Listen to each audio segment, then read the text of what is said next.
जय हिंद दोस्तों। तो रेडिएशन हमारा चल रहा था, उसमें हमने क्या रेडिएशन को अच्छे से समझा, ब्लैक बॉडी को अच्छे से समझा। अब हमारे पास 3 लॉ हैं, एक है वीन डिस्प्लेसमेंट लॉ, ठीक है, और उसमें वीन डिस्प्लेसमेंट कांस्टेंट आएगा, फिर स्टीफन बोल्ट्जमैन लॉ या फिर केवल स्टीफन लॉ भी आप कह सकते हो, और लास्ट में न्यूटन। देखो न्यूटन हर जगह आ जाते हैं, न्यूटन्स लॉ ऑफ कूलिंग है। तो आज हम कोशिश करेंगे ये वीडियो लेक्चर आखिरी रखें और इसमें ये तीनों टॉपिक को हम लोग कंप्लीट करें। तो आपको इसमें बस बने रहना है, और जिसको अच्छे से ये समझना है तो वो ब्लैक बॉडी वाला लेक्चर जरूर देखें, ठीक है, या फिर इसके बाद वो देख सकता है। तो यहाँ पर आप डालोगे ब्लैक बॉडी रेडिएशन, ठीक है, इसी के ऊपर सारे लॉस बेस हैं, ठीक है, ब्लैक बॉडी रेडिएशन। अब इसका हम एक ग्राफ बनाएंगे जिसको हम लोग कहेंगे, जिस ग्राफ का नाम होगा intensity wavelength graph, intensity versus wavelength, ठीक है। ये आपका किसका है, इंटेंसिटी किसकी है, इंटेंसिटी ऑफ द रेडिएशन, और यहाँ होगी आपकी वेवलेंथ, वो भी रेडिएशन ही की होगी, ठीक है। यहाँ से हमको कुछ चीज़ें समझना है, धीरे धीरे हम वहाँ तक आएंगे, ठीक है। जो प्रोसेस चलेगा वो हमको पहले तो विंड डिस्प्लेसमेंट कांस्टेंट तक ले जाएगा, फिर ऐसे आगे हम बाकी दो लॉ के ऊपर भी बढ़ेंगे, ठीक है। ये चीज़ आप समझना। देखो जो इंटेंसिटी है वो वेवलेंथ के ऊपर डिपेंड करती है, रेडिएशन जो इंटेंसिटी है। अब किसी को इंटेंसिटी का मतलब नहीं पता तो देखो एक वेवलेंथ की कितनी मतलब समझ लो ना, एक वेवलेंथ की कितनी रेडिएशन है वही उसकी इंटेंसिटी हो जाती है। जितनी ज़्यादा रेडिएशन उतनी ज़्यादा इंटेंसिटी। हम एनर्जी की बात नहीं कर रहे हैं कि कितनी ज़्यादा एनर्जी है उसकी, एनर्जी कितनी भी हो, हम इंटेंसिटी की बात कर रहे हैं। इंटेंसिटी समझ लो, जिसका फॉर्मूला आपका होगा Q/AT, ये होता है फॉर्मूला Q/AT। Q आपका हीट है ना, हीट रेडिएशन हीट, और A आपकी एरिया है, T टाइम में जितना लगेगा, नॉर्मल सी बात है। तो इसमें होता ये है, मान लो आपकी जो है वैल्यू, मान लो यहाँ पर टेम्परेचर, ये किसका आपका इंटेंसिटी का है, तो मान लो यहाँ पर कोई लैम्डा है हमारा, लैम्डा मैक्स की हमेशा बात करेंगे, ठीक है, लैम्डा मैक्स। अब ये लैम्डा मैक्स क्या है भाई, वो जहाँ पर सबसे ज़्यादा इंटेंसिटी हो, मतलब जहाँ की रेडिएशन बहुत ज़्यादा हो, जहाँ की रेडिएशन मान लो टोटल 1000 रेडिएशन है, लेकिन एक वेवलेंथ ऐसी होगी जिसकी रेडिएशन 500 हो, 600 हो, 700 हो, तो उसको ही हम लैम्डा मैक्स कहेंगे। और उसका कुछ आपका बनेगा ग्राफ ऐसे, ठीक है, तो इस पॉइंट पे बनेगा ये। अब देखो ये किस में बन रहा है, ये आपका टेम्परेचर है, यहाँ पर टेम्परेचर ये आपका T में बन रहा है, ये टेम्परेचर आप मान लो T1 में, ठीक है। अब क्या होगा, मान लो हमने और दूसरे टेम्परेचर में देखा, मान लो T2 टेम्परेचर में देखा, T2 टेम्परेचर में देखा, तो उसमें क्या होगा, आपने टेम्परेचर बढ़ा के देखा, इंटेंसिटी जो है हम अलग अलग टेम्परेचर पे देख रहे हैं, ठीक है। तो वो लैम्डा आपकी मान लो, अगर इसको है सब लैम्डा मैक्स ही के लिए, इसको लैम्डा 1 नाम दे दें, इसको 2 दे दें। अब हमने क्या किया, ठीक है, हमने अब तीसरी वाली को देखा तो और ज़्यादा इंटेंसिटी पे देखा, अब यहाँ पर देख लिया, तो ये आपका कितना हो गया, लैम्डा 3 ये टेम्परेचर में। तो आप ये देख लो, जैसे जैसे हम टेम्परेचर इंक्रीज करने लिखोगे, as we increases temperature, body के ऊपर ये वर्क हो रहा है, ये हमारी ब्लैक बॉडी आप मान लो, ठीक है, black body. As we increases temperature लिखोगे मैक्सिमम वेवलेंथ, जो सबसे ज़्यादा वेवलेंथ है, जिसकी इंटेंसिटी ज़्यादा है, maximum wavelength displaces towards shorter value. उसकी देखो वैल्यू जो है, शॉर्टर वैल्यू जो है उसकी कम होती जा रही है। जैसे जैसे हम इसके पास आएंगे, टेम्परेचर बढ़ाएंगे मतलब, तो वैसे वैसे जो है ये आपकी कम हो जाएगी। यहाँ पर वेवलेंथ है, तो आप जैसे जैसे इधर आओगे, ये जैसे 1 के लिए था ना, तो ये धीरे धीरे आपकी वेवलेंथ जो है वो कम हो जाएगी, नॉर्मल सी बात है, ठीक है। अब ये इंटेंसिटी वेवलेंथ का है। अगर किसी को नहीं समझ में आया तो हम थोड़ा एग्जांपल से समझते हैं। समझ लो हमने टेम्परेचर माना है इस पहले वाले को, मान लो 1000 टेम्परेचर मान लिया, कितना 1000, ठीक है, केल्विन। देखो जो नॉर्मल यूनिट है केल्विन, वह स्टैंडर्ड यूनिट है तो उसी को लेंगे, ठीक है। उस समय आपका जो क्या कहते हैं वेवलेंथ जो है, जो लैम्डा मैक्स है, किसी को भी कंफ्यूजन है लैम्डा मैक्स की, जो मैक्सिमम वेवलेंथ का मतलब क्या है, जहाँ पर इंटेंसिटी ज़्यादा है, एनर्जी की बात नहीं हो रही, उस वेवलेंथ को हम ज़्यादा कहेंगे। देखो यहाँ पर इंटेंसिटी सबसे ज़्यादा है, बहुत ज़्यादा इंटेंसिटी यहाँ पाई जा रही, तो ये लैम्डा मैक्स है। लेकिन हमने अलग अलग लेना है तो लैम्डा 1, लैम्डा 2, लैम्डा 3 नाम दिया है, लेकिन है सारी मैक्स ही। तो ये लैम्डा मैक्स, अब इसकी मान लो यहाँ पर आपकी वैल्यू होगी वैल्यू उसमें कम होनी ना, हाँ, तो 1.5 × 10⁻⁻6 मीटर। वैसे आपने अगर 2000 किया तो आपकी वैल्यू कितनी आ जाएगी, 1 × 10⁻6 मीटर। और यही आपने कहीं आप 1000, 1000, 2000, अब आपका कर दें हम, देखो 1000 बढ़ाया, ठीक है, अब ये आपका कितना हो गया, ये 2000 किया, इसमें आपको ये 2 ले लेना, ठीक है, ये हो जाएगा आपका 2, ये हो जाएगा कितनी। अब एक चीज़ समझना, ये जो वैल्यू ये हम लोग रैंडमली ले रहे हैं, इसमें कोई वो नहीं है कि वैल्यू कैसी क्या ले रहे हैं, समझो आप, हम लोग रैंडम वैल्यू ले रहे हैं, कुछ भी हो सकती वैल्यू। यहाँ पर हमने ले लिया फिर 4000 केल्विन, रैंडम वैल्यू ले रहे हैं, कुछ चीज़ हमको प्रूफ करना, तो हम अपने दिमाग से, अपने क्या कहते हैं कॉन्शियस से, अपने हिसाब से ले रहे हैं, जिससे आपका आंसर आए 0.75 × 10⁻6 मीटर, ठीक है। अब आप यहाँ से एक चीज़ देखोगे, ये जैसे जैसे टेम्परेचर बढ़ रहा है आपकी लैम्डा मैक्स की वैल्यू कम हो रही है, ठीक है। मैक्सिमम जो आपकी वेवलेंथ है, मैक्सिमम वेवलेंथ का मतलब बता चुके हैं, ये बार बार जोड़ क्यों डाल रहे हैं, मैक्सिमम वेवलेंथ का ये ना समझना कि मतलब वो आपकी वेवलेंथ मैक्सिमम वैल्यू है, नहीं, वो मैक्सिमम वेवलेंथ जहाँ पर वैल्यू इंटेंसिटी ज़्यादा है, ये मतलब है मैक्सिमम वेवलेंथ का। जो वेवलेंथ ज़्यादा है, वेवलेंथ की वैल्यू ज़्यादा नहीं है, वेवलेंथ ज़्यादा है, मान लो 500 वेवलेंथ है, उसी की 500 रेडिएशन है, तो वेवलेंथ वो ज़्यादा हो गई। वेवलेंथ कितनी है, नंबर्स की बात कर रहे हैं, एनर्जी की या फिर पावर की बात नहीं कर रहे हैं, ठीक है। अब आप यहाँ से एक चीज़ देखोगे, इन सबको मल्टीप्लाई करोगे तो आपकी ये वैल्यू जो है सेम आएगी। यहाँ मल्टीप्लाई करोगे देखो, ये भी 3 के लगभग आएगा, है ना, आपका ये देख सकते हो आराम से, कितना आएगा, ये 3 आएगा, और यहाँ से ये चीज़ कट जाएगी पूरी, ये 10⁻3 रहेगा, और ये तो 3 × 10⁻3, यहाँ पर भी ऐसे 3 × 10⁻3, और यहाँ पर भी आपकी 3 × 10⁻3, ठीक, ये आएगा। अब ये ऐसे लगभग आपको समझ में आ रहा होगा ना, ये वैल्यू ऐसे आएगी। अब अगर इसको अच्छे से देखोगे तो एक कांस्टेंट के सामने, अगर एक चीज़ समझना, ये जो वैल्यू अभी इसको ना लिखो, बस आपको ये याद रखना है कि ये कांस्टेंट होगा, हमने अपनी तरफ से ऐसा लिया है कि कांस्टेंट है, वो क्यों भाई। अब यहाँ से एक लॉ आएगा जिसको हम लोग कहेंगे वीन डिस्प्लेसमेंट लॉ, ठीक है। अब डिस्प्लेसमेंट क्यों, क्योंकि वेवलेंथ डिस्प्लेस हो रही है, तो वीन्स डिस्प्लेसमेंट लॉ जो कैसे आएगा, यहाँ आप देख रहे हो टेम्परेचर है, वहाँ वेवलेंथ है, ठीक है ना, तो आपका λ1 × T1 इक्वल हो जाएगा λ2 × T2 इक्वल हो जाएगा λT, λ3 = T3 ना। टेम्परेचर अलग अलग टेम्परेचर है, ये अलग अलग टेम्परेचर में जो इनकी वैल्यू है, इन दोनों को आप मल्टीप्लाई करोगे तो हमेशा वैल्यू सेम आएगी, ये तीनों वैल्यू सेम होंगी, आप चेक करके देख लेना, ठीक है। हमने अपने हिसाब से ऐसी वैल्यू ली है जो सेम आए, लेकिन लॉजिकल एक्सपेरिमेंटली है कि यही आएगा। अब यहाँ से एक चीज़ समझ में आ रही, जो λ1 है और λT1 है वो है कॉन्स्टेंट, मतलब सीधा अगर देखा जाए तो λ1 आपका ये जो है λT, ये पूरा क्या हो जाएगा, कांस्टेंट। यहाँ से एक चीज़ समझ में आ सकती है, जो लैम्डा है आपका, अच्छे समझ आओ, जो कि कांस्टेंट है, ठीक है, तो यहाँ से जो लैम्डा है वो डायरेक्टली प्रोपोर्शनल हो जाएगा, ये अपॉन में जाएगा 1/T के, होगा कि नहीं, बिल्कुल ठीक है। यहाँ से आप देखोगे जो लैम्डा है वो इक्वल आ जाएगा, यहाँ पर एक कांस्टेंट आएगा जिसको कहेंगे आप लोग B/T के। अब ये जो B है इसी को हम लोग कहते हैं वीन्स, इसी को हम लोग कहते हैं वीन्स डिस्प्लेसमेंट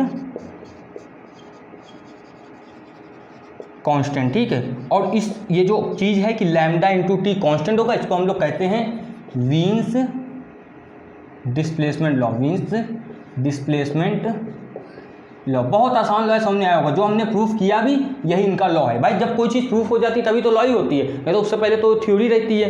तो ये लॉ इनका सिंपल सा है कि जैसे जैसे आप ये बढ़ाओगे तो ये इतना, मतलब जैसे जैसे आप टेम्परेचर बढ़ाओगे लैम्डा की वैल्यू कम होती जाएगी।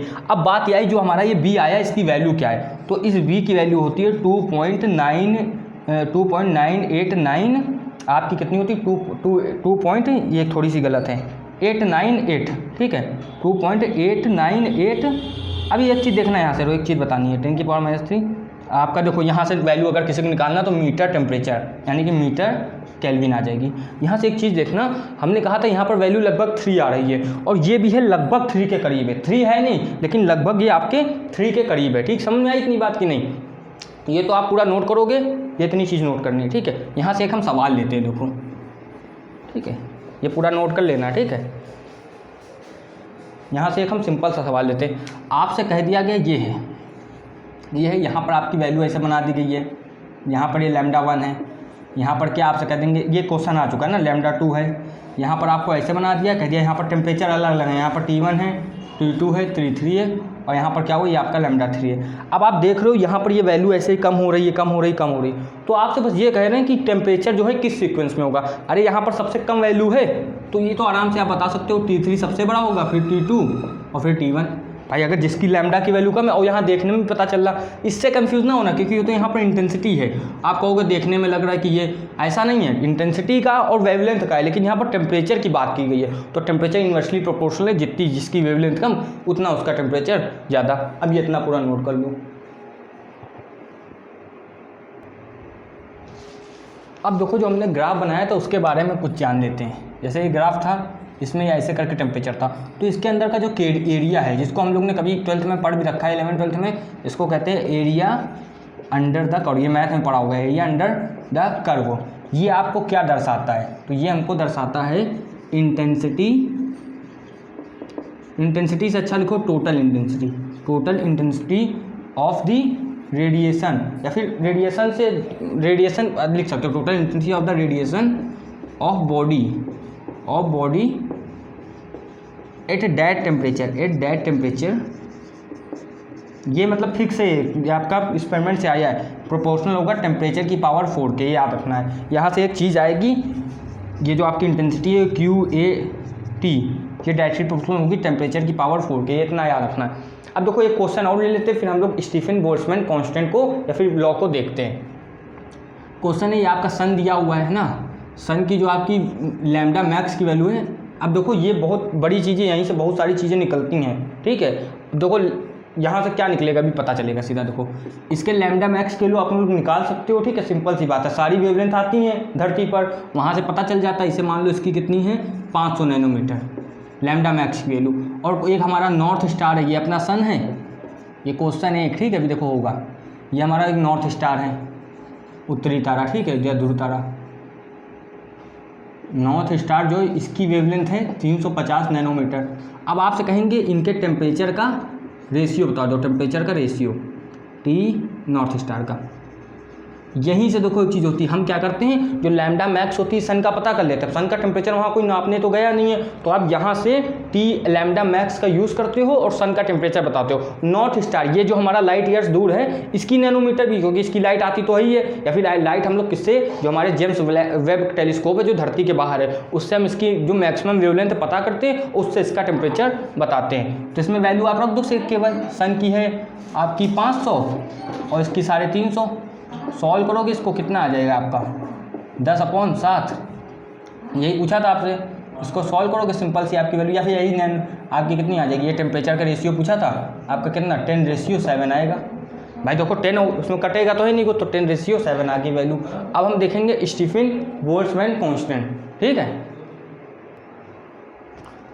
अब हमें देखना है आपका स्टीफन बोल्ट्जमैन कांस्टेंट। क्या क्या देखना है, स्टीफन बोल्ट्जमैन कांस्टेंट, ठीक है, या फिर पहले स्टीफन बोल्ट्जमैन लॉ कह देंगे, जो वही बात है, उसका उसका कांस्टेंट आएगा। मेन इनके कांस्टेंट ही मेन बात है लॉ। तो ये सिंपल सा कहता है फॉर परफेक्टली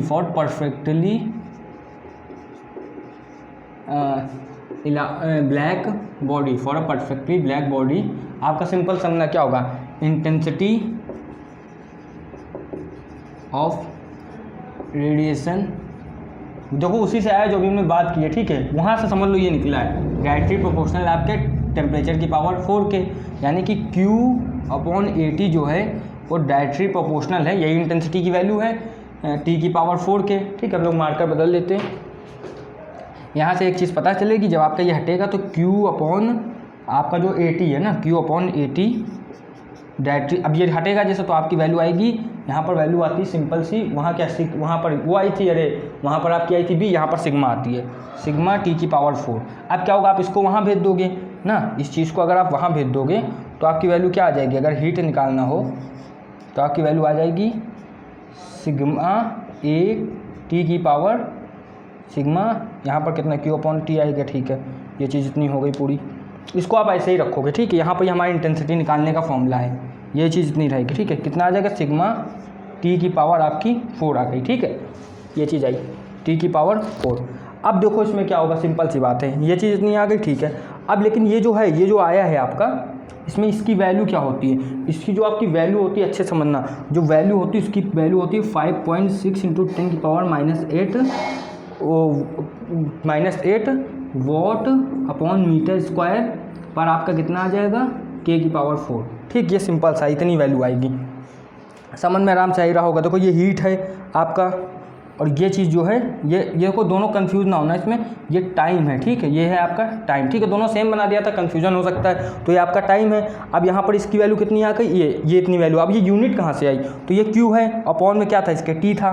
ठीक है, टी था, ये जो आपकी वैल्यू थी, अगर हमने इसको वहाँ नहीं भेजा तो आपका कितना क्यू ए टी, ये थी वैल्यू। यहाँ से आप देखोगे क्यू अपॉन टी क्या है, हीट अपॉन टाइम, यानी कि आपका पावर हो गया, और ये मीटर स्क्वायर नीचे है, टाइम को नीचे भेज दो। यहाँ से एक फॉर्मूला इसका बन जाएगा, क्यू इक्वल टू आपका आ जाएगा कितना, सिग्मा ए टी, ये टी की पावर 4 इतना आया। अब यहाँ से एक चीज़ देखना, ये किसके लिए, for uh black body, black body, केवल ब्लैक बॉडी के लिए है ना, फॉर अ ब्लैक बॉडी, या फिर लिखोगे हाँ फॉर या ओनली ना, बात तो वही है। बाकी बॉडियों के लिए क्या, मान लो जो आपकी ब्लैक बॉडी है वो तो जो दिखा रही है अपना दिखाई रही है, ठीक है, बाकी बॉडियों के लिए लगा तो उसके लिए हमारा आता है एक इमिसिविटी। ठीक है, एक आपकी अलग चीज़ आती है, इसको हम लोग कहते हैं इमिसिविटी। अब देखो कैसे आएगी, फॉर एनी अदर बॉडी, आपकी जो इसकी वैल्यू हो जाती है हीट की, ई सिग्मा ए, आपका कितना है, ई सिग्मा ए टी। अब देखो ये क्या चीज़ है, अगर पावर की बात करोगे तो ये हमारा टी वहाँ से हटा सकते हैं, अगर इसे हम पावर की बात करें, देखना समझना, ये चीज़ इतनी वैल्यू आई है, लेकिन बहुत बार कह देते हैं पावर निकाल के दिखाओ, तो ये टी को यहाँ से हटाओ, इसको हटाओगे तो ये नीचे भेजोगे तो पावर की वैल्यू आ जाएगी सिग्मा ए टी की पावर 4। ठीक है, ज़्यादातर पावर ही पूछते हैं, वो फॉर्मूला बिल्कुल सही है। अगर किसी को लग रहा है कि हम हटा रहे तो गलत है, बिल्कुल नहीं, फॉर्मूला बिल्कुल सही, लेकिन जो मेन पूछा जाता है मैं उसके बारे में बता रहा हूँ। जैसे यहाँ पर तो टी की पावर 4 होगी, लेकिन इसको नीचे भेजोगे तो पावर आएगा ई सिग्मा ए टी की पावर 4। समझ में आ रही बात, ये ए टी की पावर 4 इतना हुआ। अब यहाँ से जो ई है इसको कहते हैं इमिसिविटी, इमिसिविटी, इमिसिविटी। अब इसका काम क्या होता है, ये देखो सिंपल सी बात है, इसका ब्लैक बॉडी के लिए कोई वैल्यू पूछे ई की तो होती है 1, लेकिन बाकी किसी की body, for any other body, उसके लिए ई की वैल्यू ऐसे होगी, आपकी ई की वैल्यू होगी 0 के इक्वल हो सकती है, 0 जो परफेक्टली जो रिफ्लेक्ट करते हैं उसके लिए, और ये 1 से कम होगी, क्योंकि 1 अगर हो गई वैल्यू तो वो किसके लिए होगी, 1 तो ब्लैक बॉडी के लिए, लेकिन हम फॉर एनी अदर बॉडी के लिए बात कर रहे हैं। अगर किसी अदर बॉडी के लिए बात करो तो ये वैल्यू ये होगी। अब आपको ये क्या करना है, इतना पूरा नोट कर लेना है। अब देखो जो हमने स्टीफन बोल्ट्जमैन लॉ और उसका जो कांस्टेंट उसको तो देख लिया, लेकिन एक चीज़ बहुत इंपॉर्टेंट है। मान लो ये कोई आपकी बॉडी है, ठीक है, इसका टेम्परेचर तो टी है, लेकिन सराउंडिंग का टेम्परेचर भी तो कुछ होगा। मान लो अगर ये बॉडी हीट में है, ज़्यादा टेम्परेचर, तो सराउंडिंग का भी कुछ टेम्परेचर होगा। तो जो पावर है, पावर जो है बॉडी रेडिएट तो करेगी, बिल्कुल बात सही, क्योंकि इसका टेम्परेचर ज़्यादा है तो पावर रेडिएट तो होगी, जिसकी वैल्यू क्या हो जाएगी आपकी ई। देखो अगर ब्लैक बॉडी नहीं है तो ई लैम्डा ए टी की पावर 4। ठीक है, ई क्या है आपका इमिसिविटी पावर या फिर इमिसिविटी पावर नहीं, ये क्या है आपका स्टीफन बोल्ट्जमैन कांस्टेंट या फिर केवल स्टीफन कांस्टेंट। ए एरिया है, टी जो है टेम्परेचर, टी की पावर 4। ठीक है, लेकिन अगर मान लो ये टेम्परेचर रेडिएट कर रहा है, लेकिन ये जो है सराउंडिंग का टेम्परेचर, ये इसके अंदर एनर्जी वो एब्जॉर्ब नहीं कर रहा होगा, ये सराउंडिंग का टेम्परेचर, क्योंकि हमने बात की है जो एक बॉडी होती है वो टेम्परेचर एब्जॉर्ब और रेडिएट दोनों करती है, तो एब्जॉर्प्शन भी होगा, पावर एब्जॉर्ब, वो आपकी उसकी वैल्यू क्या हो जाएगी ई सिंपल से सब कुछ सेम रहेगा, बट टी नॉट यहाँ लग जाएगा। क्यों, क्योंकि यहाँ पर टेम्परेचर एब्जॉर्प्शन का दूसरा है। लेकिन अब यहाँ बात आएगी ये रेडिएट कर रही है, ये एब्जॉर्ब कर रही है, तो टोटल पावर रेडिएट कितना होगा, टोटल पावर रेडिएटेड या फिर रेडिएटेड कितना रेडिएट कर रही, तो भाई आप इन दोनों से निकालोगे, आएगी ई सिग्मा इमिसिटिव, ये आपका सिग्मा यानी कि स्टीफन कांस्टेंट एरिया, और ये इनका डिफरेंस है टी की पावर 4 माइनस टी नॉट 4, ये आपका होगा। अभी हमने क्यों कराया, क्योंकि इससे यही चीज़ से जो हमने पहले कराया उससे कम आते क्वेश्चन। जेई मेंस में और एडवांस में सबसे ज़्यादा इससे क्वेश्चन आया। कैसे क्वेश्चन पूछेंगे, देखो बहुत आसान है। कहेंगे बॉडी का टेम्परेचर 127 डिग्री सेल्सियस है, पहले तो डिग्री सेल्सियस अगर कभी भी दें तो केल्विन में रखना, और कहेंगे सराउंडिंग का टेम्परेचर 27 डिग्री सेल्सियस है। ऐसे क्वेश्चन आएंगे, आपको सॉल्व करना पड़ेगा। जिसको ये फॉर्मूला आता है उसके लिए बच्चों का काम है कि नहीं, सब कुछ वैल्यू पता ही है, ई की वैल्यू बता देंगे कितनी है, सिग्मा की आपको बता देंगे, एरिया बता देंगे, सब कुछ बता देंगे, केवल वैल्यू पुट करना है। जिसको ये फॉर्मूला नहीं आता उसके लिए दिक्कत खड़ी हो जाएगी, जिसको आता है उसके लिए कोई भी दिक्कत नहीं। अब हम यहाँ से पढ़ेंगे क्या, आपका न्यूटन्स लॉ ऑफ कूलिंग। ठीक, क्या न्यूटन्स लॉ ऑफ कूलिंग, ये चीज़ पूरी हो गई। देखो यहाँ हमने कहा था 3 लॉ करने हैं, समय बचा हुआ है तो तीसरा भी कर लेते हैं। क्या है, न्यूटन्स, ये न्यूटन ही ने दिया था तभी नाम है न्यूटन्स लॉ। भाई न्यूटन के बहुत सारे लॉ हैं, न्यूटन्स लॉ ऑफ कूलिंग। तो इसमें सिंपल सी बात करते हैं, जो रेट ऑफ कूलिंग है किसी बॉडी का कूल करना, रेट ऑफ कूलिंग जो है आपका वो डायरेक्टली प्रोपोर्शनल है टेम्परेचर डिफरेंस की। बस सिंपल सा लॉजिक भी है, जितना ज़्यादा टेम्परेचर डिफरेंस रहेगा उतना ज़्यादा रेट रहेगा। कैसे, देखो नॉर्मल सा समझो, मान लो पहले आपकी बॉडी का टेम्परेचर 100 है और सराउंडिंग का टेम्परेचर 20 है, तो अभी जो है रेट ज़्यादा होगा, 100 से 20 में जाना है। थोड़ी देर बाद क्या हुआ, आपका टेम्परेचर 50 है और सराउंडिंग का 20 है, तो अब 30 ही बचा टेम्परेचर डिफरेंस, तो धीरे धीरे फिर रेट भी धीरे हो जाएगा। बस उनका यही लॉ में कहना है। अब रेट ऑफ कूलिंग का मतलब क्या है, जो टेम्परेचर है आपका वो टाइम के ऊपर डिपेंड करेगा। रेट मतलब टाइम, और वो डायरेक्टली प्रोपोर्शनल होगा डेल्टा टी के, जिसका मतलब है टीबी, यानी कि बॉडी का टेम्परेचर माइनस, अब कूलिंग हो रहा है तो नॉर्मली सी बात है बॉडी का टेम्परेचर ज़्यादा होगा सराउंडिंग, ये आपका होगा इतना। ये चीज़ समझ में आ रही है कि नहीं? बिल्कुल। अब इसमें कहने का मतलब है जो अब अच्छे समझना, मान लो ये कैसे होगा, रेट ऑफ कूलिंग जो है आपका, रेट ऑफ कूलिंग टेम्परेचर के प्रोपोर्शनल है ना, ठीक। रेट ऑफ कूलिंग, मान लो पहले डिफरेंस कितना है 50 का, 50 से आप 30 में गए तो कितना हुआ 20, अभी 20 है। फिर अगर हमने देखा यही चीज़ रेट ऑफ कूलिंग, तो अब की बार कितना है 40 से 30 में गए तो आपका कितना बचा है 10 डिग्री सेल्सियस। 10 में नॉर्मल सा डिफरेंस है, कुछ भी ले सकते हैं। तो इसमें ये चीज़ें हो रही हैं, समझ में आ रही बात कि नहीं अच्छे से? ठीक है। तो ये जो चीज़ है रेट ऑफ कूलिंग, ये इतना हुआ, यही न्यूटन्स का सिंपल सा लॉ, इन्होंने इतना सब चीज़ें अच्छे से बताई हैं, ठीक है। लेकिन बात होती है इसकी प्रूविंग भी हम लोगों को करनी होती है और इसमें सवाल भी आता है, तो वो दोनों चीज़ें हम लोग देखेंगे। जब तक ये बताओ आपको ये चीज़ समझ में आएगी अच्छे से नहीं, अगर ये चीज़ समझ में आई है तो इतना आप पहले नोट कर लो, हम लोग अच्छे से अब इसका लॉ वगैरह देखेंगे। देखो इसको रफ करने से पहले एक क्वेश्चन देख लेते हैं, ठीक है। हमें थोड़ा सा नहीं याद आ रहा था तो हमने क्वेश्चन लिख के रखा है, वो आपको दे देते हैं। कह रहे हैं आपके एक हॉट वाटर कंटेनर है, इसी से related question, hot water container, ठीक है। पहले उसका टेम्परेचर क्या हुआ 70 से आपका हो गया है 65, ठीक है। फिर आपका हुआ है 65 से 60, फिर आपका कितना हो गया 60 से 55, समझना अच्छे से बात, ठीक। कितना हुआ, तो आपसे पूछ रहे हैं इसमें टाइम लगा T1, इसमें T2 लगा टाइम, इसमें लगा T3। आपसे ये पूछ रहे हैं किसमें टाइम जो है वो ज़्यादा लगेगा। आप देखो नॉर्मल सा सब लोग यही सोचेंगे टेम्परेचर डिफरेंस जो है तीनों में सेम है, ठीक है। ये बात आई कि नहीं दिमाग में, टेम्परेचर डिफरेंस जो है वो तीनों में सेम है, तो टाइम का क्या महत्व होगा। भाई देखो जो रेट ऑफ कूलिंग है वो तो डायरेक्टली प्रोपोर्शनल है टेम्परेचर डिफरेंस के, ठीक है। लेकिन आप थोड़ा सा लॉजिक लगाओ, यहाँ पर 5 है, यहाँ पर 5 है, यहाँ पर 5 है, ठीक है। लेकिन रेगुलरली टेम्परेचर डिक्रीज कर रहा है, टेम्परेचर डिक्रीज कर रहा है, तो समझो बात, टेम्परेचर डिक्रीज कर रहा है, तो उस हिसाब से अगर आप टाइम को देखोगे तो टाइम जो होगा T3 का ज़्यादा होगा, क्यों, फिर T2 का, फिर T1 का, क्यों, समझो नॉर्मली सा।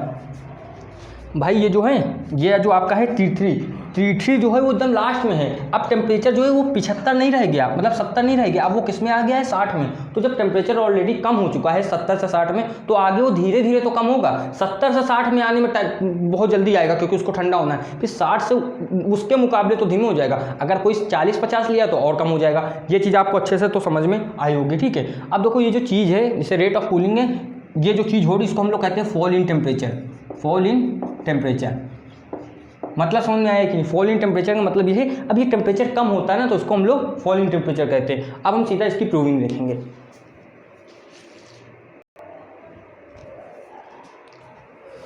हमने सोचा ज़्यादा आपका समय ना हो, है ना, समय बचाने के लिए प्रूविंग लिख लिए, और थोड़ी बोरिंग भी लगती है प्रूविंग, ये प्रूव करना। नॉर्मली से सारा काम फॉर्मलेस हो जाएगा इसमें, मतलब यही बात है, इसकी एप्लीकेशन प्रूविंग की कुछ नहीं है। अगर होती तो हम आपके साथ में करते हैं, उसको अच्छे से पूरा सॉल्व करते हैं। लेकिन क्या क्या किया है वो अच्छे से समझना। आपको लेना है क्या प्रूविंग के लिए, एक बॉडी ले लेना है, ठीक, ये ले लेना। इसके एरिया A मानेंगे, सराउंडिंग का टेम्परेचर T0 मानेंगे, इसका मास M मानेंगे, और जो इसकी ये वैल्यू है स्पेसिफिक कैपेसिटी की वो हम C मानेंगे। पढ़ा था ना इससे पहले, जिसको ये चीज़ नहीं पता वो हमारी कैलोरीमेट्री की वीडियो देखेगा, इससे पहले डाल रखा है इसी चैनल पे, ठीक है, आपको प्लेलिस्ट मिल जाएगी।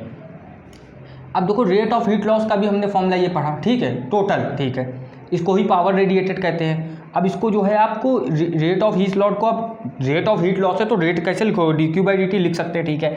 अब ये चीज़ इसकी वैल्यू इतनी होगी। अब यहाँ से सीधा हम ऐसे कैसे जंप कर गए, यहाँ पर dt ये कैसे आ गया, आपने पढ़ा है dQ कैलोरीमेट्री में mc∆T होता है, mc∆T ना, लेकिन यहाँ पर dQ है तो d की जगह ये आपका d वाला d आ जाएगा, डेल्टा की जगह। अब यहाँ से समझना, जो आपका यहाँ पर m और c है ये इधर जाके कांस्टेंट बन जाएगा, ये चीज़ पूरी कांस्टेंट बन जाएगी, ये कांस्टेंट है, ये कांस्टेंट है, ये कांस्टेंट है। अगर हम ब्लैक बॉडी की बात करें तो ये भी कांस्टेंट है, और नहीं भी ब्लैक बॉडी की बात करें तब भी ये कांस्टेंट है, कुछ ना कुछ वैल्यू होगी। तो इन सबको हमने k मान दिया, कहो हाँ ठीक है। T4 माइनस T04 ये सराउंडिंग का, ये आपकी बॉडी का टेम्परेचर है। यहाँ तक सब कुछ क्लियर है। रेट ऑफ कूलिंग हमने अभी पढ़ा क्या होता है, ये चीज़ होती है, यही तो प्रूफ करना है, यही तो प्रूफ करना है। अब ये प्रूफ होगा, देखो कैसे। ये आपका जो dt बाई dt है, ये आपका टेम्परेचर का T है, ये तो उसका टाइम का। तो रेट ऑफ जो कूलिंग है, जिसको rate of falling in temperature कहेंगे, वो आप इतना ऐसे लिख सकते हो। अब ये कैसे लिखा, बहुत लोगों के मन में आएगा, T0 प्लस डेल्टा T कैसे लिखा, मन में आया? देखो कैसे, T माइनस T0 कितना है, डेल्टा T होगा। तो T0 की वैल्यू हम क्या लिख सकते हैं, अच्छा समझना, T0 की वैल्यू हम लोग क्या लिख सकते हैं, अच्छा समझना, यहाँ पर कौन सी वैल्यू, ये जो T थी, इसकी जगह हम लोग क्या लिख सकते हैं, T equal to T0 plus delta T लिख सकते हैं कि नहीं, लिख सकते हैं। बस वही चीज़ यहाँ पर की है, माइनस T04 लिखा, ठीक है। इसके बाद क्या किया है, T0 की पावर 4 यहाँ तक लिखा है, ये हमने कॉमन ले लिया। T0 की पावर जो है 4 कॉमन लिया, तो यहाँ पर बचा 1, यहाँ से कॉमन लिया ना, ये पावर अंदर है, ये ठीक है। यहाँ पर डेल्टा T अपॉन T0 हुआ, डेल्टा T अपॉन T0 हुआ, समझ में आ रही बात अच्छे से, ठीक है। समझो यहाँ पर डेल्टा T लिखा हुआ है, डेल्टा T यहाँ से कॉमन लियोगे, मतलब डेल्टा T यहाँ रखा रहा है, यहाँ पर T0 कॉमन लोगे तो यहाँ पर अपॉन में करना पड़ेगा। ये तो लॉजिक्स है, अगर ऊपर नीचे से कॉमन लेते तो अपॉन में डिवाइड करना पड़ता है। माइनस T04 लिखा हुआ है, ठीक है। अब यहाँ से एक लॉजिक हमने लगाया, जो चेंज इन टेम्परेचर है वो बहुत कम है। अगर चेंज इन टेम्परेचर बहुत कम है तो हम 1 प्लस xn की पावर x की पावर n को हम 1 प्लस nx लिख सकते हैं, ठीक है। ये चीज़, अगर x की पावर x की वैल्यू जो है 1 से बहुत कम है, तो हमने इसकी वैल्यू मान लो 2-3 डिग्री सेल्सियस मानी और उसकी 100-150 मान ली, तो कम हो गई। वही चीज़ हमने यहाँ पर किया, इसको क्या किया, पावर को आगे रख दिया। अब क्या किया, 1 से 1 कट गया। अब देखो यहाँ पर क्या है, आगे क्या हुआ, जब हमने इसको पूरा सॉल्व किया अच्छे से, जब सॉल्व किया तो आपकी वैल्यू कितनी आ जाएगी, 4k डेल्टा T की पावर 3x, एक कट जाएगी, ठीक है। यहाँ वो तो कट ही चुका है, आ गया। अब ये जो इतनी पूरी वैल्यू है, इसको फिर से हमने कांस्टेंट मान लिया, क्योंकि जो सराउंडिंग का टेम्परेचर है वो हमेशा कांस्टेंट रहेगा। तुम कितना भी टेम्परेचर दो, तो सराउंडिंग इतनी बड़ी है कि उसका टेम्परेचर कभी नहीं चेंज होगा। तो यहाँ पर आपका ये फिर से कांस्टेंट आ गया, और लास्ट में ये पूरा हमारा प्रूफ हो गया। और इसी के साथ एक अच्छी बात क्या हुई, आपका ये वाला चैप्टर पूरा खत्म हो गया। अब हम इसके न्यूमेरिकल्स लेके आएंगे, और आप थोड़ा कमेंट करके बताना, या फिर हम अपने हिसाब से सोचेंगे कि थर्मोडायनेमिक लगातार इसके कर लिया जाए, देखेंगे कौन सही रहेगा, या फिर फ्लूइड्स जो अपना बचा हुआ चैप्टर है उसको करना है। वैसे ज़्यादा सही ये रहेगा कि अभी ये थर्मल चल रहा है तो इसी के साथ थर्मोडायनेमिक्स को निपटा दें, फिर आपका जो है फ्लूइड जो बचा हुआ है मैकेनिक्स का वो हम लोग करेंगे। तो यही सही रहेगा कि हम लोग थर्मोडायनेमिक्स को करें साथ में, ठीक है। इसके कॉन्सेप्ट उसमें लगेंगे। अब आपको करना क्या, इस पूरी चीज़ को पहले तो नोट करना है, ये चीज़ पूरा नोट करना है। प्रूविंग एज इट इज़, जैसी बुक में है वगैरह में हमने करा दी, जैसे कोचिंग में कराई जाती वैसे करा दी है। आपको इसे नोट करना है, इससे पहले वाले के नोट्स बनाना है, पूरे चैप्टर के नोट्स बनाए होंगे। बस अब करना क्या है, चैनल को शेयर करना है, इस वीडियो को शेयर करना जिनको इसकी ज़रूरत है उसको, ठीक है। और आपको ज़्यादा से ज़्यादा इसको फैलाना है ना, क्योंकि जितने अच्छे बच्चे या जितने पढ़ने वाले उनको ये मिल रहा है। ऐसे ही पढ़ाई करती रहिए। जय हिंद।